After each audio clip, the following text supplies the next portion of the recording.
What's up, y'all? Welcome back. Your girl Gigi here, and we gotta get into Real Housewives of Beverly Hills. I love the rich white women's drama, okay? This is my first time reviewing Beverly Hills, but I have been watching this stuff for the get-go. This shit is entertaining, okay? And definitely with this episode, we got into some serious stuff towards the end. Rich white woman drama is like the rosé drama, the Pinot Grigio drama, the Sauvignon Blanc drama, okay? This is what these bitches do, argue over stuff that don't make no sense and basically shows how much of a privilege they got as these rich white women, okay? So nonetheless, we're gonna get into the episode, talk about it. This is your first time tuning to your girl's channel. Hey, how you doing? Appreciate you for clicking on one of my videos. Make sure you hit that subscribe button and join the fam before you go, all right? So nonetheless, let's break down the episode. So we open up with Kyle crying. Everybody was on her ass about, how she felt about Dorit and this whole glam situation. If you ask me, I don't think it was necessarily the glam, her showing up all made up and stuff like that. But it's like, girl, show up on time. You might have wanted to get this glam done, but bitch, wake up 2 hours earlier if you know you're gonna have to put on this bougie outfit to go work out and not work out type situation. Erica is a glam girl all day, every day, but she was able to get there on time and she wanted to put it on. Oh, we have lives, Kyle. First of all, Dorit, don't play nobody. Don't sit there and use your kids as an excuse to why you was late. No, you showed up because you was late in the glam chair. You had your nanny drop your kids off at school. Cut the shit. All right, Dorit. But then, Sutton, got in there. Garcelle hyped her up to, say, use your voice, Sutton, talk about it. So she tell everybody, shut up. Dorit looked at her like, what the where this voice come from? Sutton do got a little bass in her voice, just a little bit. But we see at the end too, like she really got in Dorit's ass. But for this moment, she basically explained to everybody at the table, look, I think it was a comment Dorit made that she has lives and nobody else does. And that's not true, girl. Everybody got a life. And Denise Richards had me rolling. She said, these bitches don't know. I've been on every single cover that they could even wish to try and be on. I am Denise fucking Richards, Kyle. This episode, Denise was a new Denise. I don't know who this Denise was, but I'm not gonna lie, I kind of enjoyed it. Like, it was something different. We're used to Denise kind of being real quiet, subdued. But this, Bougetto, Denise was something different. But then it gets on to why Kyle, is constantly basically a double team with Teddy. Like, Dorit feels like Teddy and Kyle come as a group. They're best friends. When you're friends with somebody and you see them getting into it with other females, naturally you just want to defend them. Dorit, I think, also just subconsciously is a little bit insecure about watching people who have close friends constantly be there for each other, because she kind of realizes she don't have that herself. Since Dorit has been on the show, we have not seen her in combination with a friend that is genuinely good friends with her, and that's her, that's my best friend, that's my best friend type situation. But it's making Kyle seem like you're having this huge problem just for Teddy. And I think it's just a principle thing. For me, it's principles. It's not necessarily the action.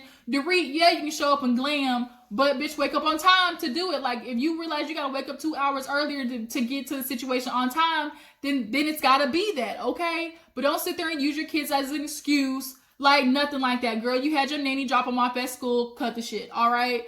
So then, Lisa jumps in there. And now it's a pile on because she's like, oh, Kyle, you blindly, don't defend people. And she's like, what are you talking about? I defended you against my sister. They did the playback, which is true. But Lisa's like, well, not every time. It's not about every time, Lisa. The point is, when she feels it is right and it is, within her reason to defend somebody, she will do it. She lost LVP, her best friend, her sister, basically, to Dorit over a stray dog. Are you kidding me? And finally, Kyle at this point is feeling like, you know what? Forget you, Renna. She's like, F off, Renna. That's not right. That's not fair. How could you do that? That's not nice. And so she's just getting piled on. Kyle gets up. She's crying. Teddy goes to check on her. And of course, Teddy, Dorit's like, oh my God, here comes Teddy. And it's like, bitch, shut up, Dorit, because I'm going to get your ass later on this episode about what you did to Sutton at that dinner table later on. But right now, everybody's also confused too, because Kyle basically said everybody at the table was fake. And everybody's like, bitch, you call me fake, I need you to explain why. And now Garcelle is thinking like, well, Kyle, you said all that stuff at the dinner. Like, was that fake? And from what I heard on the streets, Garcelle and Kyle kind of got a little, situation between each other. There's a little bit of tension, and I'm wondering, if this is kind of where that starts. But, Teddy consoles her. She comes back to the table, and she's basically trying to explain to them, like, look, yeah, y'all can have y'all issue with her, but if you see everybody at one time is going after one person, probably just let it breathe for a little bit. That way the person's not overwhelmed. You see Kyle's getting ready to be on the verge of tears, like, don't keep going on it. Now Dorit's like, oh my God, rules of Teddy, like, oh, because you're so perfect, Teddy. And then Lisa's like, oh my God, like, are you kidding me? Like, don't make it about that. We're allowed to have our feelings, Teddy. You don't need to jump in and tell us that we can't feel the way we feel. And I don't think Teddy was doing that just as accountability coach, as she is. I just think she was giving general information on how to handle the situation. Lisa was like, oh my God, is that just Teddy rules? And Teddy was like, girl, no, that's just general life rules. Like, personal rules, you just carry yourself. Like, don't pile on somebody when you see they are having a hard time.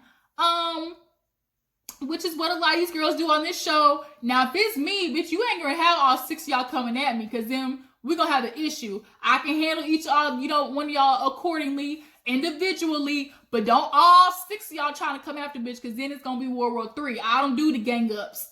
So then basically Kyle is ready to leave. She leaves out, and everybody just like, here we go. But Lisa was just not having it. She was not having it for the fact that Teddy was basically telling her, she felt Teddy was trying to tell her she couldn't feel the way she felt. And on top of that, Lisa was like, Kyle wants to talk about honesty. Then here is my chance to be honest. I want to address it seriously and talk about it and not be a fake bitch. Like she says, if I'm going to be honest, I should be able to talk about it. Period. Point blank, period. So then after that, I think we see a little scene where actually Denise and Erica go out and get some coffee, y'all. This scene made me love Erica already more than I do. Erica is one of my favorite housewives from all the franchises. She's definitely like top 3, top 5 for me. But they sit down and the dude brings the coffee little thing, and she's like, what do you want? She's like, oh, I want the Cuban. And he's like, okay, we got oat milk, 2% low-fat almond milk. And she was just looking at him read off the milk options. That's how you know they in the bougie white part of the world, all these different substitutions. Bitch, if you don't take this food as it is and eat and just pick out the onions and tomatoes if you don't like it, like, she said you was not going to disrespect Cuban coffee by offering me no oat milk. Bitch, give it to me how it is. Heavy cream, please. That junk took me out. Like, Erica is just with the shits. I love her. She's hilarious. She might have the lifestyle being, the bougie of the rich and the famous, but deep down, Erica's always just gonna be that girl from basically the streets, how she grew up. Like, Erica grew up living that life low key. So all this stuff, this fancy stuff she knows is just really not what life is about. So her and Denise get to talking about obviously what happened at dinner. I think Erica tried to neutralize the situation, saying, oh, Kyle's just going through a lot, but Denise wasn't having it. Denise was like, bitch, I got stuff too. I'm on a reoccurring show. Like, I've got kids with special needs. Like, bitch, I'm on set every other goddamn day. Girl, you did one movie. Do you not know I'm Denise Richards, Kyle? This type of Denise is what I like. This Bougetto Denise, like, we ain't never seen her before. But I think she's just tired of being around these rich bougie ass hoes. And like, even though Denise got the money, she's kind of like Erica in that sense. Like, it just doesn't impress her. So she's like, girl, I got a life too. That doesn't give you an excuse to be an asshole. So no, Kyle, no. Everybody's going through their stuff. So then they kind of get on the thing too where Denise is feeling a type of way because her child overheard all the threesome, menage a trois type stuff, and they do a flashback, and she's at lunch with her. She's like, oh yeah, we heard it. We just laughed. And she's like, oh, I'm sorry about that. She's like, Mom, we're 15, not 5. Like, it was just a joke to us. Like, it wasn't nothing new. Like, Denise, I get it. Her logic was, I don't want to be the house where, where kids leave my house and they're running back saying stuff to their parents and, students, and they're thinking that like, oh, I'm just condoning all this inappropriate talk for kids. And it's like, girl, you live in Beverly Hills with rich bougie ass white teenagers. Girl, half of them kids probably snorting coke in the bathroom at this moment. This is when kids start doing the crazy stuff because they got rich white parents that can get them out of trouble any moment they need be. It's kids smoking under the stairwell. It's kids probably having sex on top of the desk in the teacher's lounge. They probably halfway in the bathroom smoking in the bathroom. Like, girl, your kids know what a goddamn threesome is. I get you want to protect their little hearts. But Erica's thinking the same thing as me. Okay, wild things. Like, girl, quit trying to lie to your kids. She is 15. Like, they got phones. Kids nowadays. I did read a experiment, not experiment, but they did like basically like a focus group or something like that. And they say kids now are already looking at triple X pornography at 12 and 13 years old. Your child is 15. Okay, so probably at this point she done seen some things. Her friends probably done some things. Your daughter looks like she's kind of, you know, one of the slow ones in the group. But wait till she get 18. That bitch is wild now. And there can't be nothing you say about it, because girl, you done already did it. Like you said, you was Denise fucking Richards, and you was married to Charlie Sheen at that. We all know Charlie Sheen was out here in these streets. And period. Now, back to the regularly televised program. Erica is looking at Denise like, miss me with that. Okay, I'm sorry. She just apologized and she's ready to let that stuff go. Because it was like, girl, quit lying to your kids. You know what they tell them when it does. The penis goes in the vagina. That's how sex education works. But she also kind of annoyed that because she sent a thank you text to everybody and she ain't get no reply. So basically at this point, she like, forget Kyle. So we see a cute little scene. Miss Lois, we all love Lois, which is Lisa Rinna's mama. She's 91, y'all. She look good for 91. Rarely do white women look good at that age. You know, when they start aging, you know, it just got, time is not good for white folks, okay? But Miss Lois look good. But they're getting ready for her daughter's DNA. Denise is, what's her name? Amelia and Delilah, I think, are her daughter's name. And they got, DNA is a really good, like, catchy, like, clothing brand. I think that's, you know, her daughter to come back from New York after dealing with all that anxiety and stuff. At first, I was thinking that's not really good. Like, she's going to have to learn how to manage her anxiety at some point in her life and to be able to move on. Like, she can't always just be up under you. Like, she's going to have to learn how to do that. But being back in Cali, you know, they got good old rich white like woman, Harry Hamlin money, so they can go off and start them a fashion line. But I can appreciate that they weren't like Kyle, where they basically just found some secondhand stuff, slapped their name on it, and, you know, tried to sell it. That's what Kyle did. Like, they actually, you can tell, like, worked with the developers, like, came up with how DNA is going to be, what it's going to look like. They did a cute little photo shoot. Lisa jumped in there, you know, her little skinny self. Lisa looked good for her age. She stuck her leg up. The dude was like, "That's your mom?" And the girl was like, "Yeah." He was kind of like, "Damn, okay, get it then." But yeah, it was good to see that. So we see another cute little scene with Garcelle and her sons. Her twin boys are turning 12, and they're doing a little birthday party. Her husband was at the nanny, done went ahead, let the ex in. Garcelle was like, bitch, you can't be letting this nigga in after all the stuff he done did to me. You know, she also kind of explained too, speaking of that, like, when the divorce happened, she is saying that her kids, you know, she kept from her kids the affair and what he did. Now, to think that they ain't heard no whispers about it is another situation. But as of right now, she's like, I just did my best to try to get straight to co-parenting, being, you know, good parents for our sons. And right now you can tell, like, she had to work a lot on letting that stuff go so she could have a good co-parenting relationship with her ex. And the banter between them two kind of, you know, shows that they're all right. They'll be okay. And then she started talking about sex too. Like, oh, you know, maybe we should have the sex talk with them. The dad was like, no, not today. It's their birthday. But they 12. So I feel about 13, 14 is when, you know, sex education needs to start kicking in, because that's when puberty happens. That's when hormones start flowing. And the last thing you need is a whole bunch of litter of puppies running around here. Okay? Let's not. So then, you know, they had a cute little birthday party, and I just laughed how, like, Garcelle was like, oh, you know, I ain't going to spend no $60,000 on no birthday party. I wish a nigga would. Okay, I gotta look. She said I might be Beverly Hills, or shout out to Funky Dineva. I'm Beverly Hills like this, not like this. Okay, two different things. But yeah, she's like, what am I doing spending?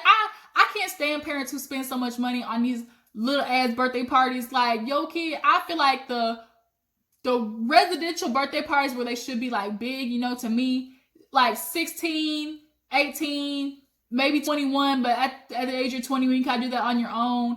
But as a parent, should no 1-year-old birthday party be no thousands of dollars? The damn kid can't even remember it, okay? It's more for you than it is for the kid. But nonetheless, she had a stack of donuts, she had some chips, and she had some orange soda, okay? That's the way it's supposed to go. They teenagers, they don't need all that. They need some pizza, some cupcakes, and, you know, some games outside. That's it.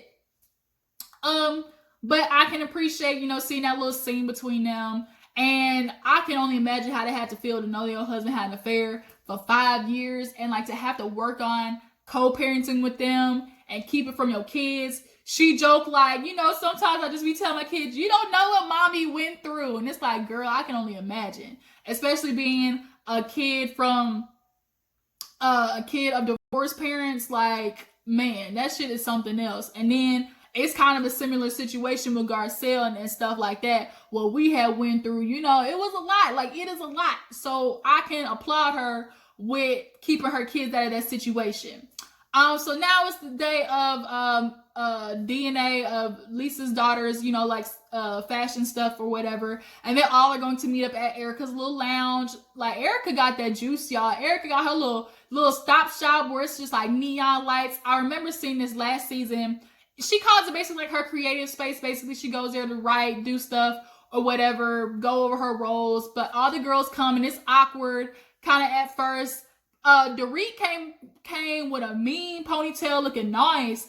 Dorit is with the fashions, but bitch still show up on time, period. All right. Dorit is notorious for being late. And that's another reason why I think Kyle had an issue with, like, girl, stop showing up late. But we already went over that. But everybody's showing up. Teddy comes. Erica's like, dang, I ain't been around no pregnant woman in a while. So she got all this sushi and alcohol. Teddy can't eat nothing, drink nothing. Kyle comes. Her and Dorit kind of like are okay, but then when Lisa comes with Lois, like, it's dead silence between them two. They don't really say hi to each other, and you know, they start talking about Kyle wants to get the girls together for a trip, and then they also want to go to Italy because Dorit has a friend who owns Boca de Beppo or something like that. And she's like, oh, you know, it's such a good thing. People don't listen to rumors. You know, they still want to go into business with us, and I'm appreciative of that. And we see the flash where she's like, unlimited budget. He said, bitch, no, like, I'm gonna give you this little budget. You're gonna make it work. You're gonna make something shake with this couple of $1,000s. All right. Dorit, yeah, people have seen your stuff, but that man giving you money to decorate a restaurant is different from letting you invest in his shit, okay? He ain't getting ready to let you invest in his business because he know that money is dirty and the IRS gonna be knocking on your door in 0.25 seconds and his shit is not trying to get confiscated along with your stuff, okay? PK done got you in a world of trouble with him with his bad credit ass. No. PK and his old English. Why do English people always got bad teeth and like look ugly? Like, PK is so goddamn ugly. But nonetheless, I guess they're gonna end up going to Italy possibly this season. But Kyle and Lisa finally end up talking, and Lisa explains to her, look, you know what? I realized using your sister as an example probably wasn't the best thing to do. I apologize for that. Kyle's like, yeah, I get it. But like, you realize, like, I do defend people, especially when I feel like they're right. I lost my best friend for Dorit. And when Lisa thought about it, she's like, you know what, Kyle, that's right. You do defend people especially when it's something that's right. And Lisa kind of was like, you know what, Kyle, I get it. I respect it. You know, they're finally good. So then they head over to the fashion line release. And Sutton actually looked better than she usually do. You know, she didn't come with all that extra couture nonsense on. She came with, you know, typical. Her shoes was bad though. Her shoes was nice. But you know, they end up going there, and when they pull up, Sutton starts panicking, like, oh my gosh, I'm gonna freak the fuck out. Like, what is going on? And she tells Dorit, like, I'm gonna freak out. And Dorit's like, wait a minute, what's going on? And she explains she went into business with Lisa Rinna knows, her makeup artist. I guess maybe the makeup app didn't work or whatever. Business went bad. Something went sour. And you could tell Sutton isn't really into conflict, but she just was anticipating, you know, oh my gosh, there's going to be a problem. But when she gets there, she realized he's not there and she can take a deep breath. So the clothes look good. The girls showed, you know, the DNA, they're taking pictures. The fashion line looks like, you know, it's something actually, you know, valuable. You know, they're super happy and everything. Lisa, you're like, oh, my girl's got the genetic jackpot. They got the hustle from me and the intelligence from Harry Hamlin. Yeah, see about that. The bitches got money. Okay, that's what it is. I kind of also think like when rich white people talk about, oh my God, my kid, you know, went out and did it on their own. And it's like, yeah, they kind of did, but they also kind of didn't. And I always refer back to with Kylie Jenner, for instance, when they gave her, the number one self-made billionaire or whatever, and everybody's like, that bitch ain't self-made. Yeah, she might have did it on her own, but to be true, you can't be self-made when you have all this access, when you have literally every door in the world opening up to you, and you already have a built-in customer base that's not self-made. You already had a name being in the Kardashian clan. Bitch, you not self-made. I'm not taking away from the fact that you might have did it, that you went in, you picked the colors and did all that stuff on your own, but you not self-made, period. These girls did it, you know, like Lisa said, we can open the door, but it's up to them to push through, make it work, and step through that door and actually do something with it. So I'm not going to take that away from them either. But then Denise and Kyle had this awkward ass like talk, because she's like, well, Denise, I just want to apologize that I just ran out, you know, like that. I just wasn't ready. And Denise is like, girl, this sorry ass apology. All right, Kyle. Denise's episode killed me because she said, I've been on every magazine cover that these girls could even wish or think of. I've been on every show. I'm Denise Richards. That junk got me. But so they end up going to eat after that, and they're ordering drinks. Erica's like, man, let me take a shot of tequila because I know this edge is something serious.